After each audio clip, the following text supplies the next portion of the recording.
To disable touch and hold spacebar function on Samsung Galaxy S24 Ultra, swipe down the top of the screen and then tap setting icon. Scroll down the screen to find general management. Tap general management and then tap Samsung keyboard setting. Scroll down the screen. Tap swipe touch and feedback. Tap touch and hold spacebar and then select no action.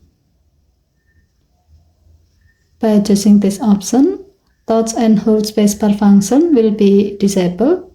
In other words, your phone will just add a space when you tap and hold the spacebar while you are typing. Okay, thank you for watching. Please help to like and subscribe. Have a nice day.